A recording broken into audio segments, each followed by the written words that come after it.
If you're a nurse or healthcare professional striving for growth, balance, and career success, you'll love The Nurse Keith Show. Hosted by nurse and career coach Keith Carlson, this podcast delivers invaluable advice to help 21st century nurses thrive. On The Nurse Keith Show, Keith explores career management, self-care, social justice, and even entrepreneurship. Through inspiring interviews and expert insights, he'll help you create a satisfying career and life. Listen and follow The Nurse Keith Show on your favorite podcast app, and you can find all the links that you need at healthpodcastnetwork.com/nursekeith. That's healthpodcastnetwork.com/nursekeith. Hi, I'm Dr. Raj Sundar, a family physician and a community organizer.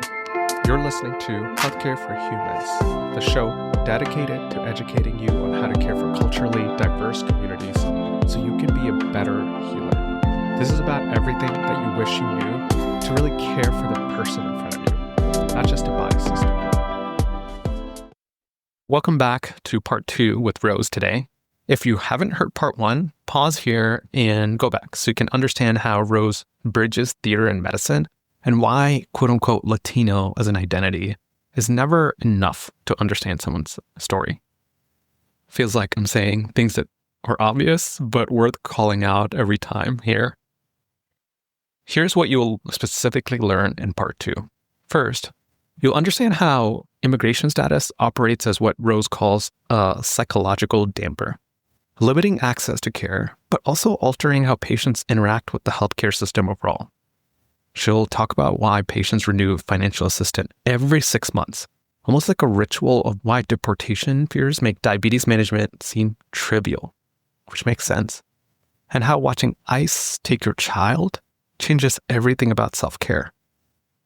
Second, you'll discover the triangle of what we say competing truths that every patient navigates. The system says, come for prevention. Breast cancer screening, colon cancer screening, blood pressure checks, all of it. The community whispers, that insulin damages organs, that free patients get inferior care, and that doctors share information about immigration status. They just do. And the patient, the third part of this, and maybe the most important, believes they shouldn't see a doctor unless they're sick, that missing work means losing everything. Rose shows how cultural mediators, so not just interpreters, but true mediators, become the funnel through which all these competing realities and truth must pass, and how they're an integral part of making sense of it all so the patient gets the care they need. Third, and I feel like this sometimes matters the most, you'll learn what it actually looks like to lower the power differential. Not in theory, but in practice. And I want to call out a powerful moment that happens in this episode when Rose describes the simple act of asking, what do you think caused your disease? I think of how hard it is to address some of the problems that come out in our episodes. And even though we can't change it, simple reframe and question can mean everything in the moment. And this is one of them, really getting patients' perspective, not to correct, but to understand the origin stories that shape almost every interaction with care. You'll hear this in the first episode too, but Rose really sees healthcare equity and arts as twin struggles.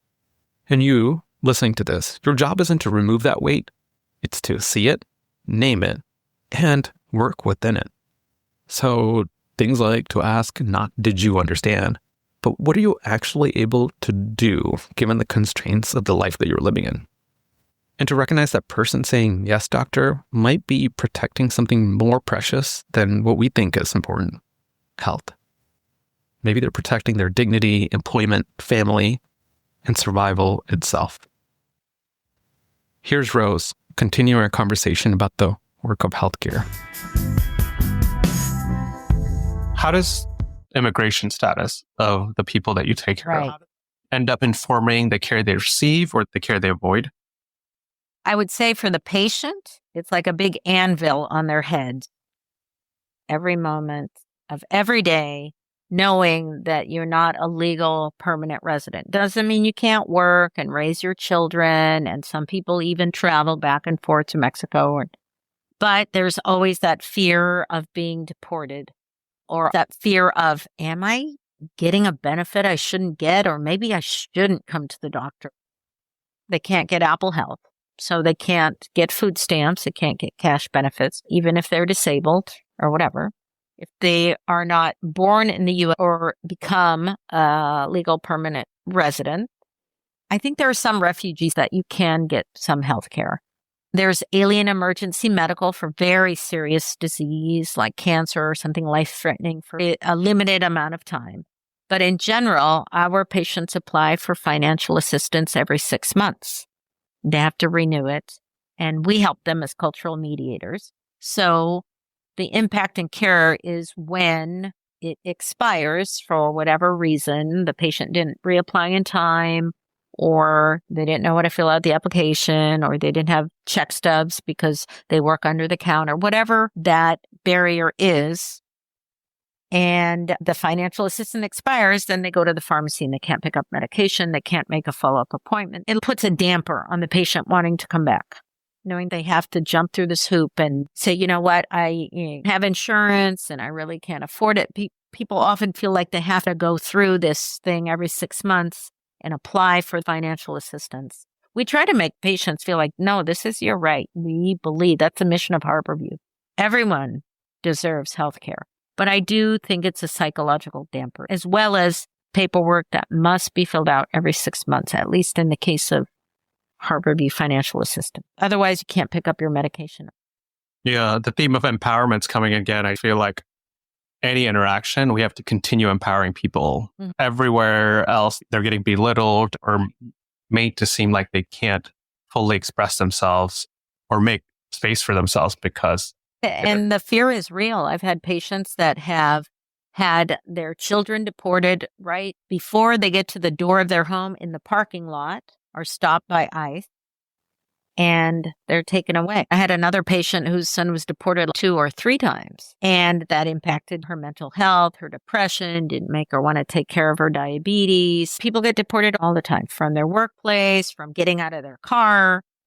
So it is like a psychological damper. Yeah, that's a good segue to mental health.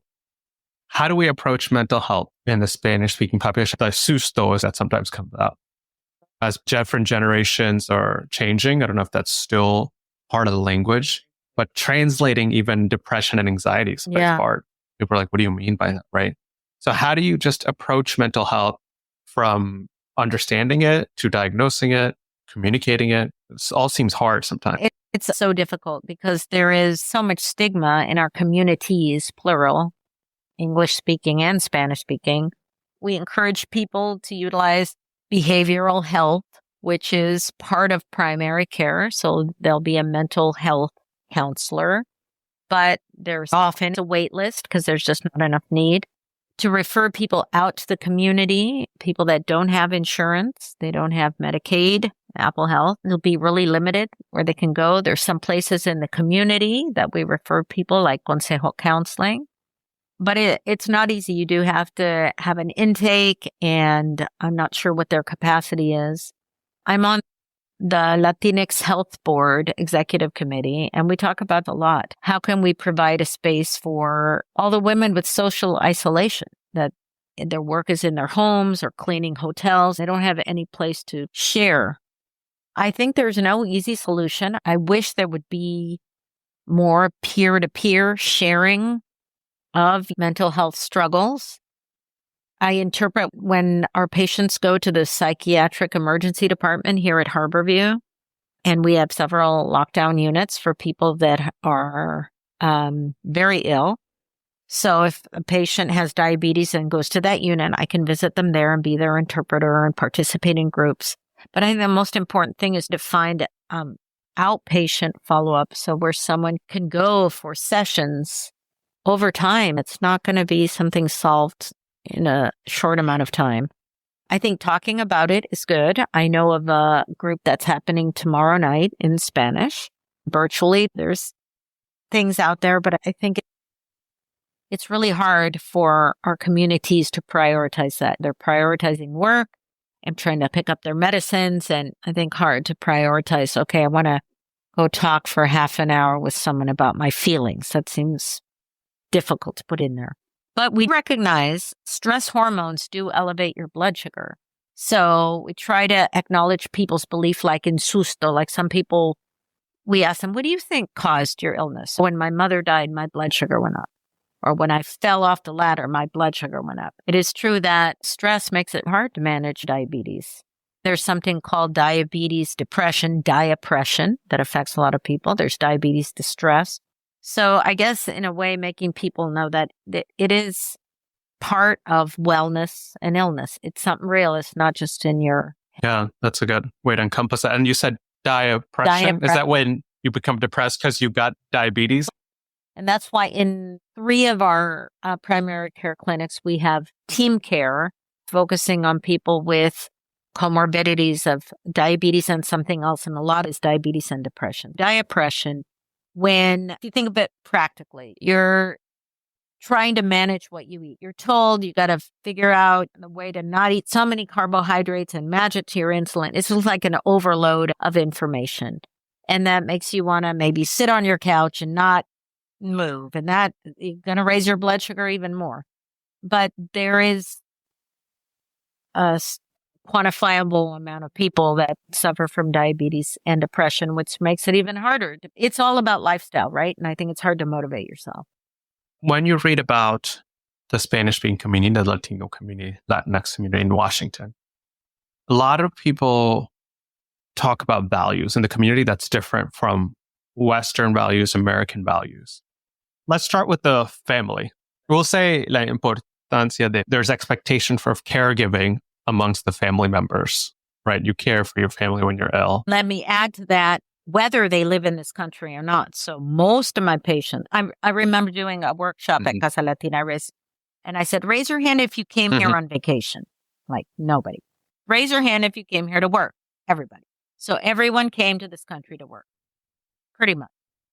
So your family obligations extend back to your home country. So most of my patients, or I would say many of them that are still able to work, are working so they can send money, as well as pay their rent or buy their food. Importance of family is not just the family that's here. So it's like double strain. They may feel the pressure to work those 16-hour days and not come to any visits because I got family here, family there. I had a patient who was for 6 months working 2 jobs and had no days off and sometimes only 4 6 hours of sleep. And so he's eating a lot right before bed and get up really early and his blood sugar was crazy. I never try to ask someone, can you work less? Because you know that they're doing that for a reason. But trying to work within that eating pattern and that work pattern for them to inject their insulin. Are they going to take it with them? Do they need a little fanny pack with a little ice thing in it to keep it cool? Can they take their glucometer? Because if they feel a blood sugar low while they're the janitor at midnight, can they do something about it? No, but that's a good point about when we're communicating about medicine. This also goes into the perception of not challenging authority. That happens in Indian culture, right? Family runs the gambit. I have many patients. I'm worried about them. They live completely alone or alone in the sense of it's a shared apartment or house or room, but no one is watching out for each other. A lot of older men. I'm very concerned about the elderly men that some used to be homeless, some still are. What's going to happen to them? They are completely estranged from their family. Then I have the other end of the gambit, which is many people living together, 2, 3 generations. And then I have the situation of just a single mom and a couple children. So our family vary greatly. But in general, people that work are trying to send money home. So that is a really top priority. And many times that goes above their own health. So I ask people, how long do you want to keep working to be able to send that money? So I had this one patient. We asked her, so what do you think happened that made your blood sugar go up so high that time? This patient was elderly, 70-something, living with her elderly husband who was 80-something. They lived in rural Covington. They lived on someone's land in the back of a house. They had chickens. They were growing corn and beans. They were running an electricity wire from the main house to get electricity to their house. They were taking care of their son, who was a quadriplegic, in a dilapidated trailer with an outdoor shower. They were here in King County. This was Covington. So I asked her, what do you think made your blood sugar go up so much this day? She said, my electricity bill. I said, what do you mean? She said, they came from the main house to show the bill and it was $900. $900. My blood sugar went up that day. I was mortified. How am I going to pay this? So that was the most important thing, was that electricity bill. That's stress.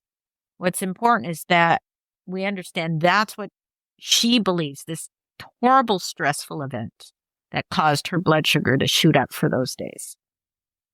Our diabetes educator has validated to a lot of people, yes, your stress hormones raise blood sugar. So it's not completely untrue. And then I had another patient that said, when I fell down off the ladder, my blood sugar shot up. I looked at his chart notes, and during surgery, for the stress of a body under surgery, he had fractured his arm in several places. That's when he discovered he had diabetes, when he was in the hospital. His blood sugar went way up during this whole. I was so scared. Someone told me that they got diabetes the year their mother died. And they were far. They couldn't even see her in Mexico because they're not allowed to leave the country. Otherwise, they can't come back. It was a horrible, depressing situation. And that's when she got diabetes. So people will relate to these events. I think the important thing is to feel empowered that it's manageable. Some people say, what can I do? You eat, it goes up. There's nothing you can do. Actually, there are several ways of managing it. So it's working within the person's understanding. So important to elicit that understanding and value. Yeah, and ask them, what do you think caused your disease? Mm-hmm. What makes it easier? Trying to get the person involved in the solution and let it influence the caregiver's idea as well. Okay. When our American values fell short of communicating with that other person, and how you would have, knowing all the knowledge, approached it differently. Patients are really looking for somebody that look like them and are Spanish speaking. How much are people valuing that? I think people do value, maybe not so much the looking, because that's such a varied thing, the way we look. Mm-hmm. There are many white Latinos, brown Latinos, like I say, all the colors in the rainbow, Afro Latinos, indigenous people. I think people really appreciate the language. Sometimes I'll ask someone, did you have an interpreter? Oh, no, doctor speaks Spanish well. And then I'll speak to the provider and they really don't. But they're so grateful for the few words. That's why it's really important to vet whoever is the bilingual provider, be it Spanish, Farsi, or whatever language.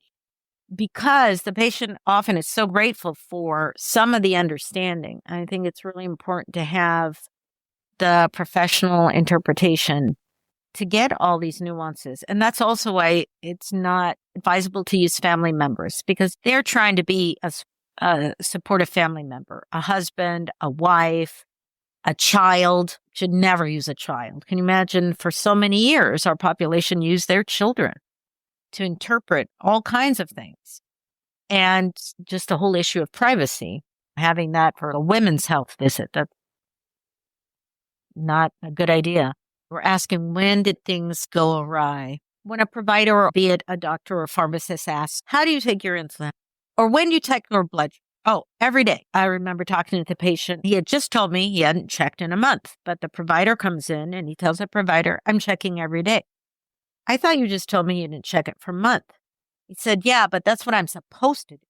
So he thinks the provider's asking, did you understand my instructions last time? And so they repeat what they think people want to hear. And so part of the education is tell them what you're actually doing. Or maybe ask the provider, what are you able to do at home? Because sometimes we go through our checklist of questions and patients get used to saying, yes, no, whatever they think should be heard. And then you leave the room and they tell you, I'm not. How do you get people to be more honest with you? I think there's this power differential. People want to say yes, but how do I work with this? I don't know if I can get rid of the power, but how do I get people to be more honest or direct with me in our relation? Yeah, it takes some time, but the way you enter the room, the way you approach, if you're sitting at the same level, sometimes, we're a teaching hospital, so sometimes a provider will enter with a resident, someone who's shadowing, maybe a student. And I remember this one situation, the patient sitting here, there's 4 people around them. It looked more like an interrogation.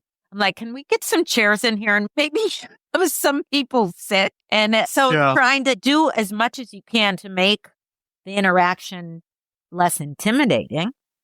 If you're using an interpreter, having a pre-session with your interpreter. So is there anything you want to tell me about this person? Yeah, this person will always say yes, just so you know. So you might want to probe in a different way. But also, I think the way you ask the questions, I really want to know what you think about this medication. Some people will be taken aback. Why you ask me? You're the doctor. That's true. I am, but I am interested in if you think this is bad for your organs. That's a common one. Oh, I'm not going to take insulin because it's bad for my organ.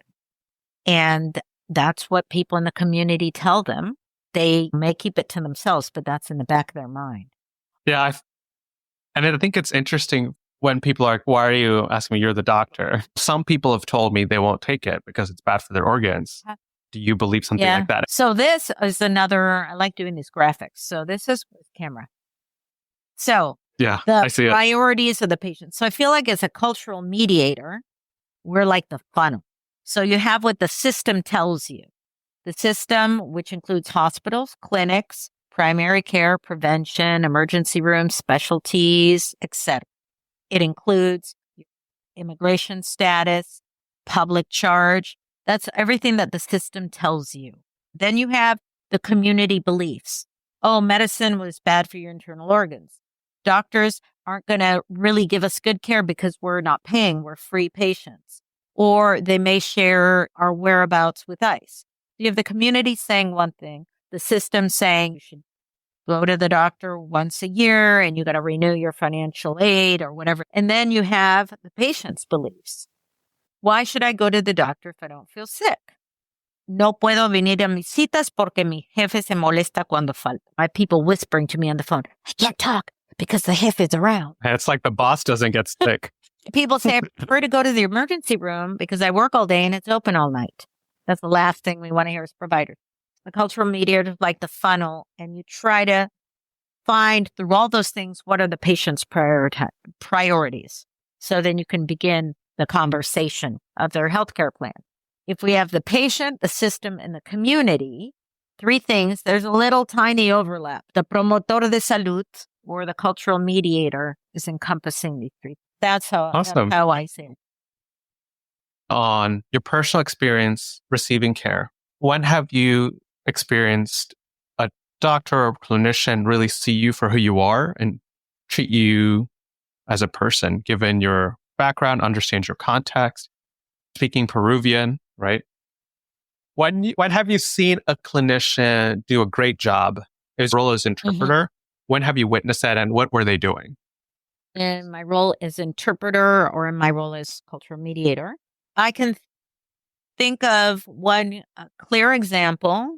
Speaking of a doctor who was the medical director of international medicine, but I had a patient that her A1C had been steadily going up over, I would say, 3 years. So whatever we were doing was not working to bring her blood sugar down.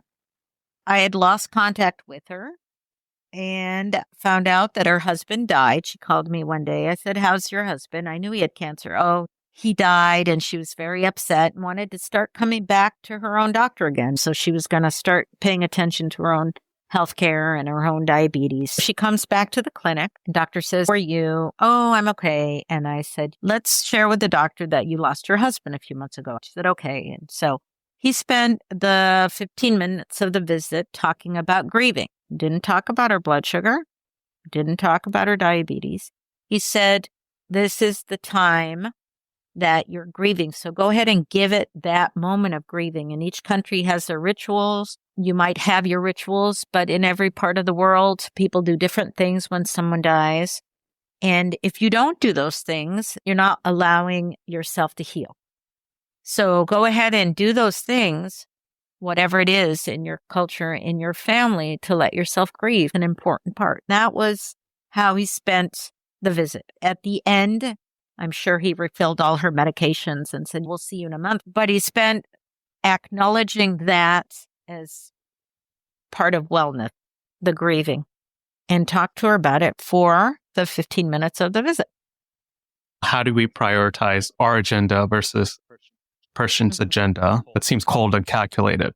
But actually just connecting with them as humans that supersedes this insulin at this moment, right? Right now, right here, this is what we're going to talk about. Yeah. And many of our patients, the provider will ask, is there anything that you want to talk about today? They're trying to be very open. I have some things I'd like to address, but anything you'd like to address? Some people will say something, but the majority maybe will say, no, I'm just here. And then when the provider is opening the door and saying, see you next time, and the person will say, oh, and then I have this lump on my back. Or I feel really bad because I've been coughing. Because they don't feel empowered to say it because out of politeness, maybe it's because of the power differential. Doctor is in charge. Even if that isn't a doctor, it could be an ARNP. It could be a pharmacist. But when they feel like it's getting to the point, if they walk out now, I won't be able to tell them to back in. The visit is 15 more minutes and the provider's going crazy because they're all behind in their schedule. There's no easy solution, but it is trying to lessen the power differential so the person will be honest with you.